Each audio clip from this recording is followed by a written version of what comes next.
Question number 3 के अंदर examiner आपको कहता है कि इबारत एक से मुतल्लिक दिए गए सवालात के जवाबात उर्दू में दीजिए। अब करना आपने कुछ यूं होता है कि आपको ये जो इबारत नंबर 1 दिया हुआ है, आपने इस इबारत नंबर 1 की मदद से अपना ये क्वेश्चन नंबर 3 अटेम्प्ट करना होता है।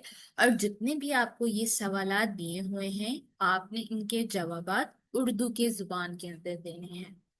कहा गया है आगे कि तमाम जवाबात जहां तक मुमकिन हो अपने अल्फाज में लिखें।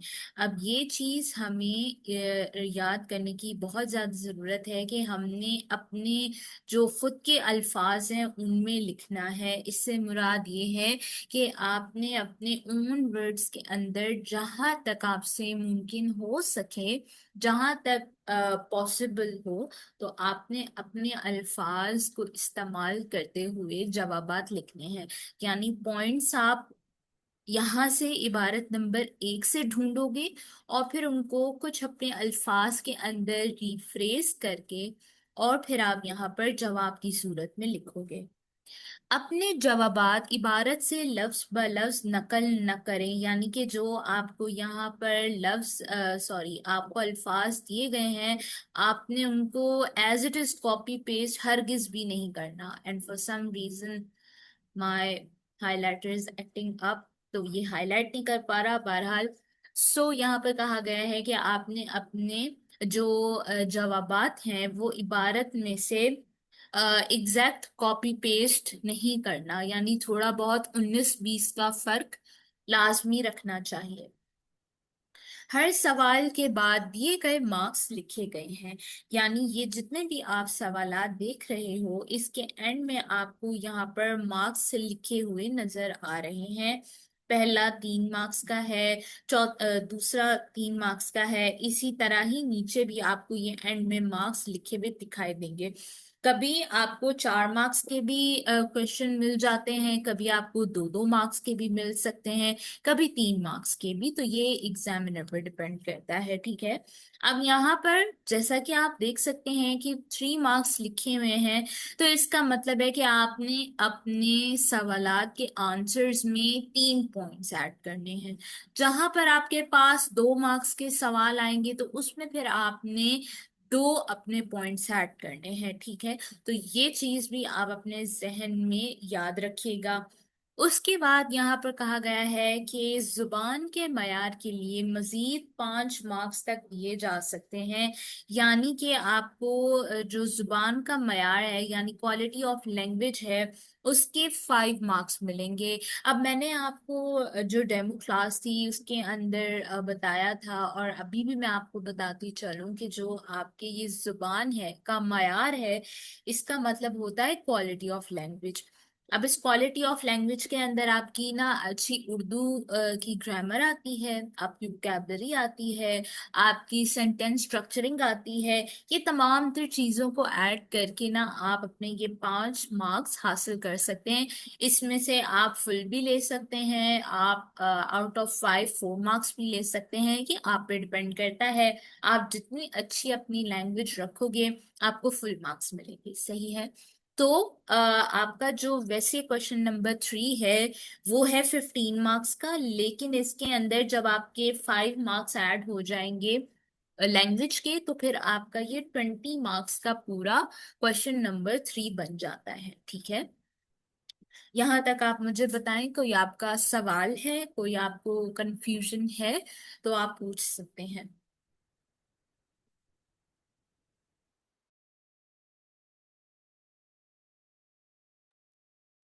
सही है, तो अब यहाँ पर हमारा जो क्वेश्चन नंबर 3A है, हम उससे स्टार्ट करते हैं। यहाँ पर हमसे पूछा गया है क्वेश्चन नंबर 3A में कि पहले पैराग्राफ के मुताबिक हिजरत की वजह से कौन सी सलाहियतें पैदा होती हैं, 3 बातें लिखें। अब यहाँ पर हमने 3 बातें लिखनी है, तो इसके लिए हमें 3 पॉइंट्स ढूंढने हैं, ठीक है।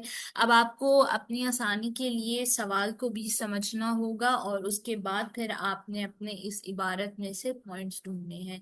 हमसे सवाल कर रहे हैं कि पहले पैराग्राफ यानी कि जो ये इबारत नंबर 1 एक का ये पैराग्राफ वन है ना, फर्स्ट पैराग्राफ, ये है आपका फर्स्ट पैराग्राफ। तो इसमें हमने अपने जो पॉइंट्स हैं वो ढूंढने हैं, तो ये क्लियर हो गया। पहला पैराग्राफ के मुताबिक हिजरत की वजह से, अब हिजरत का मतलब होता है माइग्रेशन, जो आपके दूसरे मुल्कों से लोग आपके मुल्क में आते हैं तो वो हिजरत करके आते हैं, माइग्रेट कर कर आते हैं, और उन लोगों को हम अपने मुल्क में मुहाजिरीन कहते हैं, यानी रेफ्यूजीज कहते हैं, ठीक है। तो यहाँ पर कहा गया है कि according to first paragraph, migration की वजह से कौन सी सलाहियतें यानी एबिलिटीज पैदा होती हैं, ये हमारा सवाल है। यानी इसको अगर हमने अपने आसानी के लिए समझा तो ये हमें ये पूछ रहा है, हमने तीन बातें लिखनी है, यानी तीन पॉइंट्स अपने ढूंढने हैं। तो मैं आपको दे रही हूँ 5 मिनट का टाइम। आप मुझे जो सलाहियतें हैं तीन ढूंढकर वो बताइए, इस पैसेज नंबर वन के पैराग्राफ नंबर वन से।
जी, तो अगर हम अपना ढूंढें पॉइंट्स, तो इनमें से एक तो ये हो सकता है कि जो महाजरीन आते हैं किसी भी मुल्क के अंदर, तो उनको जो अजनबी लोग हैं उनके साथ काम करने का जज्बा उनके अंदर पैदा होता है। तो एक तो ये आपका पॉइंट है। उसके बाद आपके पास जो सेकंड पॉइंट है वो ये हो सकता है कि इनके अंदर जो जिंदगी की मुश्किलात हैं, उनके उनसे मुकाबला करने की हिम्मत पैदा होती है, ठीक है। तो यहाँ पर ये हमारा ये वाला पॉइंट है, मेजबान मुल्क की तर्ज जिंदगी की मुश्किलात का सामना करने की हिम्मत पैदा होती है, यानी जिस भी किसी अजनबी मुल्क के अंदर वो जाते हैं तो वहां पर जो भी उन्हें लाइफ के चैलेंजेस वगैरह वगैरह फेस करनी पड़ती हैं, तो उनको मतलब फेस करने की हिम्मत पैदा होती है इनके अंदर। और फिर लास्ट जो आपका इसका पॉइंट है, थर्ड, वो ये है कि मुहाजिरीन में खुद एतमादी यानी सेल्फ बिलीफ पैदा होता है। ठीक है, तो ये आपके तीन पॉइंट्स थे। ठीक है, अब यहाँ पर हमारे पास जो फर्स्ट स्टेप है, फर्स्ट स्टेप ये है कि आपने जो सवाल है उसको समझना है। हम यहाँ पर साथ साथ लिख देते हैं, अंडरस्टैंड द क्वेश्चन। फिर स्टेप टू है फाइंड पॉइंट्स फ्रॉम पैसेज। उसके बाद थर्ड जो आपका स्टेप है वो ये है कि जो आपने अपने पॉइंट्स ढूंढे हैं उन्हें आपने रिफ्रेश करके अपने स्पेस में आंसर की सूरत में लिखना है। यहाँ तक क्लियर है? आपको कोई मसला तो नहीं है?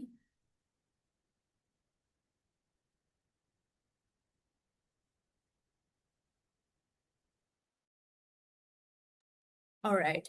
सो अब क्योंकि हमने अपने ये पॉइंट्स ढूंढ लिए हैं, तो आप अपने नोटबुक के अंदर जो आंसर है वो लिखना स्टार्ट कीजिए। मैं आपको डिक्टेट करवाऊंगी ताकि आपको एक तो अंदाजा हो सके कि किस नौयत का, किस क्वालिटी का हमने अपना जो जुमला है यानी अपना जो पूरा आंसर है वो लिखना है। अब यहाँ पर जो आपका आंसर है ना, उसके अंदर आप कनेक्टिव्स भी इस्तेमाल कर सकते हो। ये जो कनेक्टिव्स हैं ये दरअसल आपके एक जुमले को दूसरे जुमले से लिंक करने के अंदर मदद करते हैं। यानी कि अब जो कनेक्टिव्स हैं वो किस किस्म के होने चाहिए, मैं आपको अब एग्जांपल्स दे रही हूँ, आप लिख सकते हो इसके अलावा, दूसरा ये कि इसके बावजूद, हत्ता के, यहाँ तक के, ये तमाम तर मजीद जो हमारे पास यहाँ पर कनेक्टर्स हैं वो हम साथ साथ इस्तेमाल करेंगे, ताकि जो एग्जामिनर है उसे हमारा आंसर पढ़ते हुए ये फील ना हो कि इस बच्चे ने एज इट इज पॉइंट्स को अपने इबारत में से उठाकर लिख दिया है, ताकि थोड़ा बहुत हमारा वो जो अपने अल्फाज में लिखना वाला एसेंस है वो भी बरकरार रहे। ठीक है, तो ये कनेक्टर्स इस्तेमाल करने की वजह ये होती है। इसके साथ साथ हम अपनी वोकैबलरी का भी ख्याल रखेंगे, अपनी ग्रामर का एंड सेंटेंस स्ट्रक्चरिंग वगैरह का भी हमने ख्याल रखना है। तो यहाँ पर लिख देते हैं, थर्ड पॉइंट है rephrase the points in your words. तो ये आपका जो क्वेश्चन नंबर 3 है, इसको अटेम्प्ट करने के तीन तरीके होते हैं, तीन पॉइंट्स हैं। इनको अगर आप फॉलो करोगे तो आसानी से आप अपने जो आंसर्स है वो लिख लोगे। ठीक है, तो अब हम लिखना स्टार्ट करते हैं।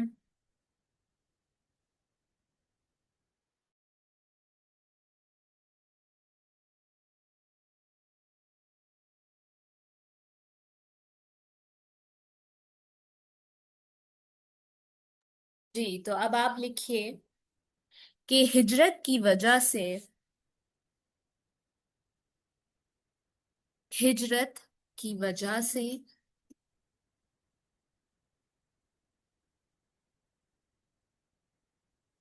हिजरत की वजह से,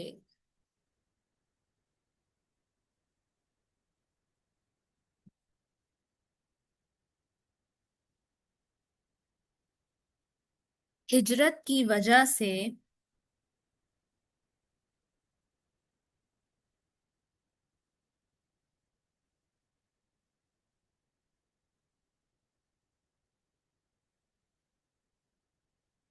हिजरत की वजह से मुहाजिरीन को,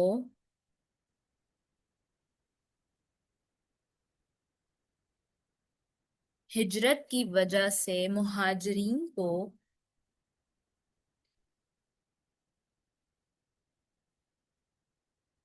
मकामी लोगों के साथ, मकामी लोगों के साथ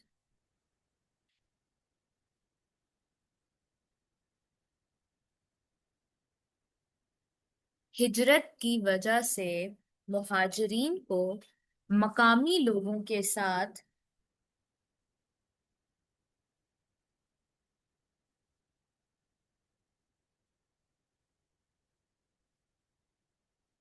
काम करने का जोश पैदा होता है। काम करने का जोश पैदा होता है।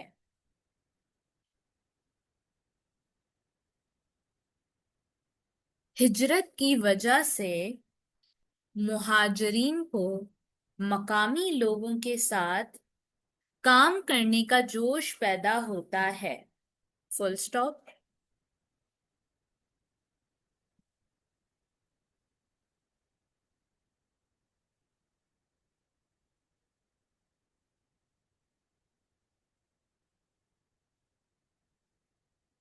हिजरत की वजह से मुहाजिरीन को मकामी लोगों के साथ काम करने का जोश पैदा होता है।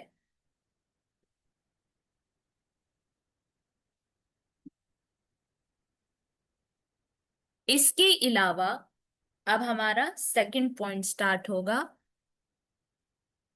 इसके अलावा यहाँ पर जो मैंने अभी आपको ये इसके अलावा लिखवाया है, ये दरअसल आपका कनेक्टिव है। ठीक है। यानी कि इसको पढ़ने के बाद जो एग्जामिनर है उसको ये फील नहीं होगा कि हमने अपने points as it is straight forwardly अपने इंसर्ट में से निकाल कर लिख दिए हैं। यानी कि एक तरह से एक उसे फ्लुएंसी भी हमारे आंसर्स के अंदर महसूस होगी। तो इसकी के लिए हमने यहाँ पर कनेक्टिव इस्तेमाल किया है। इसके अलावा,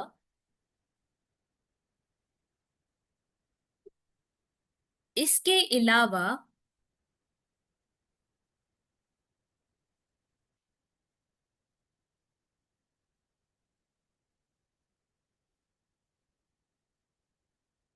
इसके अलावा इन मुहाजिरीन को,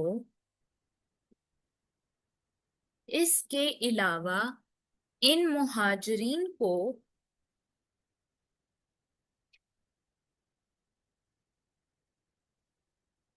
इसके अलावा मुहाजिरीन को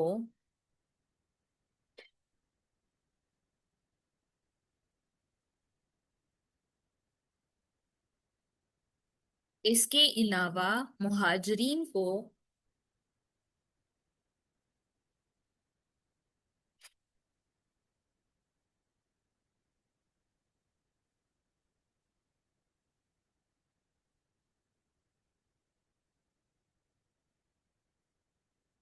इसके अलावा मुहाजिरीन को मेजबान मुल्क,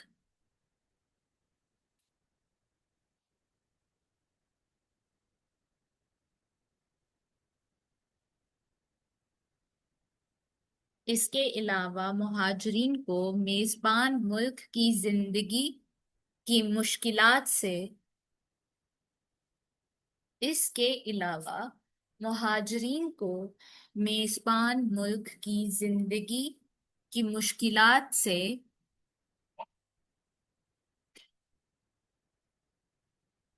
मुकाबला करने की हिम्मत पैदा होती है। Full stop.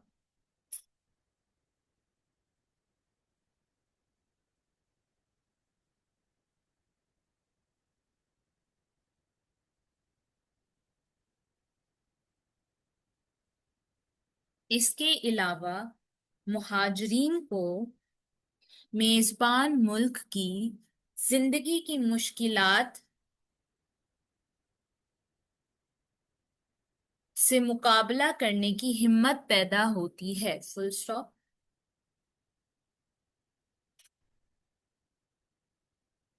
यहां तक आपने लिख लिया है तो प्लीज लेट मी नो। जी लिखिए। ओके, ये मीटिंग एंड होने वाली है। I am sending you a new meeting link. वो आप ज्वाइन कीजिएगा तो हम अपना बाकी का जो आंसर है वो कंप्लीट करते हैं। जी, तो मीटिंग एंड होने से पहले मैंने आपको जो सेकंड पॉइंट है वो लिखवा दिया था। अब हमारा लास्ट पॉइंट है जो कि खुद एतमादी वाला पॉइंट था, तो अब हम इसे भी रिफ्रेश करके अपने आंसर को कंप्लीट करते हैं। तो प्लीज अब आप लिखना स्टार्ट कीजिए।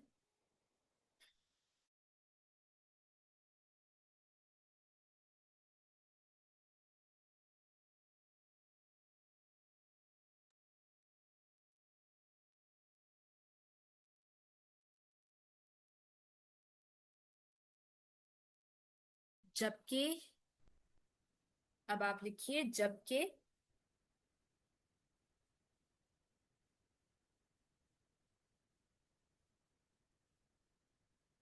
जबकि इन मुश्किलात से मुकाबला करने,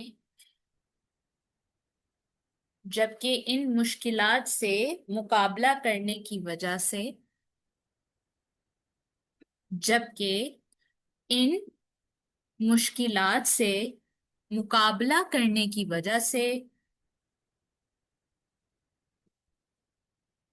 जबकि इन मुश्किलात से मुकाबला करने की वजह से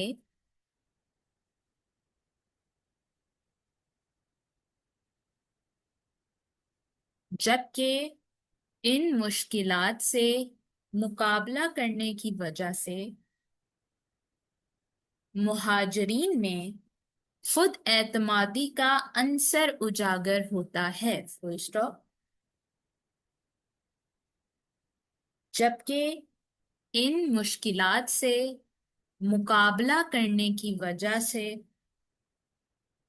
मुहाजिरीन में खुद एतमादी का अंसर उजागर होता है। अंसर लिखेंगे आप, यहाँ पर मैं आपके आसानी के लिए लिख देती हूँ। ये है आइन, नून, और ये है स्वाद, और ये रे।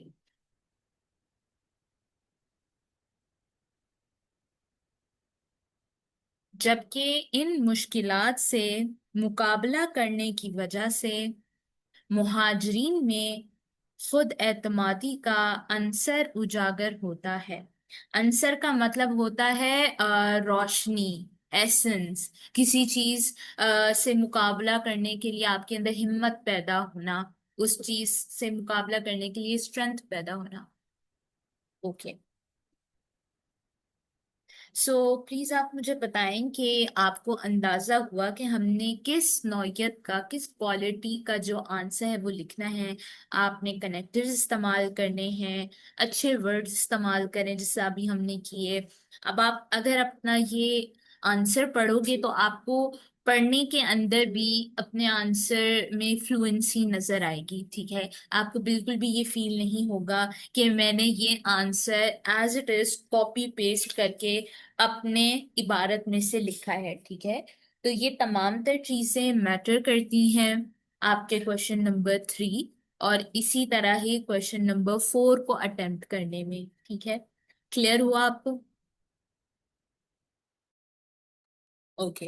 अब हम नेक्स्ट अपना क्वेश्चन नंबर 2 स्टार्ट करते हैं, सॉरी क्वेश्चन नंबर 3 का बी पार्ट। क्वेश्चन नंबर 3 का बी पार्ट में एग्जामिनर आपको कह रहा है कि इंजीनियर मोहम्मद अली हिजरत के बारे में मस्बत सोच क्यों रखते हैं, 3 बातें लिखें। यानी कि अब यहाँ पर हमारे पास एक मोहम्मद अली नामी इंजीनियर हैं, इन्होंने हिजरत के बारे में पॉजिटिव सोच क्यों रखी। मस्बत का मतलब होता है पॉजिटिव, ठीक है, और सोच का मतलब है कि उनका ऐसी राय पॉजिटिव क्यों थी। हिजरत यानी माइग्रेशन से रिलेटेड। ठीक है, अब हमने 3 बातें लिखनी है, इससे मुराद हमने 3 पॉइंट्स निकालने हैं। तो अब आपको मैं 5 मिनट का टाइम दे रही हूँ। ये हमारा सेकंड पैराग्राफ है, कुवैत में काम करने वाले पाकिस्तानी इंजीनियर। इसको आप पढ़िए एंड मुझे आप 3 पॉइंट्स बताइए।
जी, तो आपने पॉइंट्स बताए हैं। परदेश में बहुत कुछ नया सीखने को मिलता है। गैर मुल्की लोगों के साथ काम करने का मौका मिलता है, ठीक है। जो आपने शुरू के दो पॉइंट्स हैं वो ठीक बताए हैं। अपने मुल्क में मुमकिन ना होता।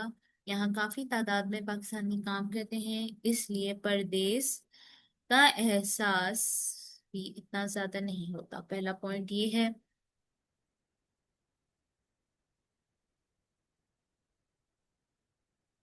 और बहुत कुछ नया सीखने को मिलता है।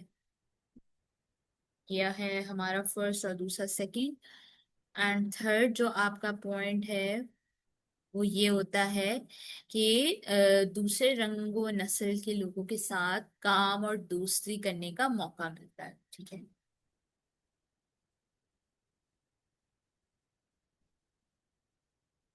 अब यहाँ पर हमारे पास ये जो तीन पॉइंट्स हैं ये हमें मिल चुके हैं। पहला तो ये कि आप जब किसी नए मुल्क में जाते हो तो वहां पर आपको बहुत ही कुछ नया सीखने को मिलता है। पहला पॉइंट ये हुआ। फिर दूसरा ये है कि मतलब अगर आप किसी ऐसे कंट्री में जाते हो जहां पर आपके मुल्क से कई ज्यादा लोग वहां पर रह रहे होते हैं, जैसे फॉर एग्जांपल अगर कल को आप यूके मूव करते हो तो यूके में अब पाकिस्तानियों की और इंडियंस की यानी सेम एथनिसिटी के लोगों की काफी ज्यादा तादाद हो गई है, जिसकी वजह से आपको वो परदेश वाली फीलिंग यानी कि अपने घर से दूर वाली फीलिंग नहीं आती। और जो तीसरा पॉइंट है वो ये है कि आप दूसरे मुल्क में जो नए रंग और नस्ल के यानी कि रेस और एथनिसिटी के लोग होते हैं उनके साथ आप मिलकर काम करते हो और आपको उनसे दोस्ती करने का मौका मिलता है। तो ये हमारा थर्ड पॉइंट था। अब इसको हमने अपनी नेक्स्ट क्लास के अंदर इंशाल्लाह इन फॉर्म ऑफ आंसर लिखना है। जैसे हमने पहला अपना आंसर कंप्लीट किया था वैसे ही इसको भी हम करेंगे, एंड देन फिर हम कंटिन्यू करते रहेंगे, ठीक है। क्वेश्चन नंबर 3 मैं आपको पूरा साथ मिलकर करवाऊंगी। फिर क्वेश्चन नंबर 4 आप अपने मतलब सीखने के बाद और कंप्लीट करोगे, सही है। तो उम्मीद करती हूँ आपको आज की क्लास के अंदर कोई भी कंफ्यूजन नहीं आई होगी। आप बताइए, कोई मसला है, कोई चीज़ नहीं समझ में आई है तो आप पूछ लें।